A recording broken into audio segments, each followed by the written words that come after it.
Assalamualaikum warahmatullahi wabarakatuh. Perkenalkan, nama saya Raffi Ramadan Khairul Asawiyah dengan NPM 22570510009.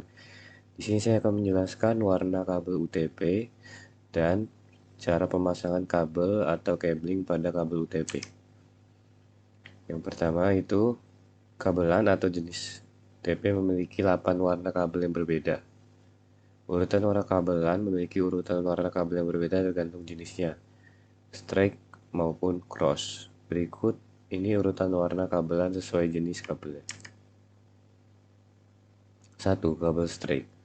Urutan kabel strike merupakan urutan warna kabel yang kedua sisinya memiliki urutan yang sama. Jenis urutan ini biasanya digunakan untuk menyambungkan dua perangkat yang berbeda. Berikut contoh ya.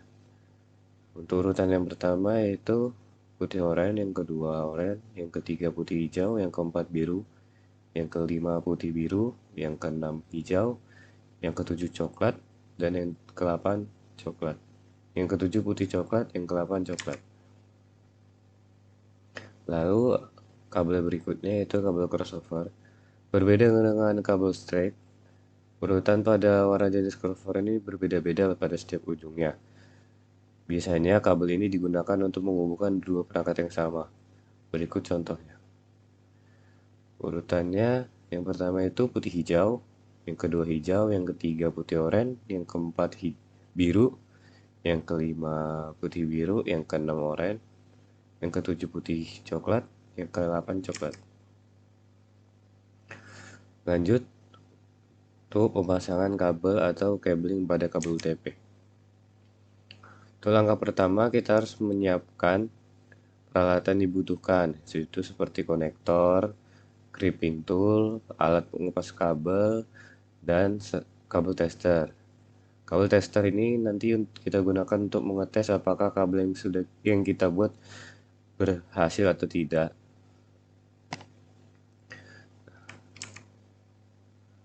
Untuk langkah berikutnya yaitu kita mengurutkan warna kabel pada setiap ujung kabel UTP. Seperti ini, putih oranye, oranye, putih hijau, putih biru, hijau, putih coklat, coklat. Untuk langkah berikutnya, setelah diurutkan, kita kupas pelindung kabelnya supaya terlihat bagian besi atau tembaga pada kabelnya. Ini dikupas menggunakan crimping tool atau alat pengupas kabel. Nah, setelah dicopot pelindung kabelnya, kita sambungkan dengan konektor. Casing konektor apa aja? Di sini konektor RJ45. Lalu setelah disambung menggunakan konektor, kita memakai crimping tool untuk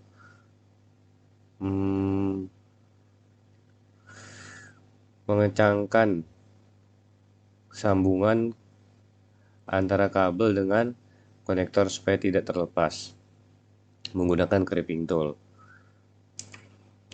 Dan yang terakhir, setelah kita sudah melakukan step-step yang tadi, kita tes apakah kabel yang sudah kita buat itu berjalan dengan baik di kabel tester.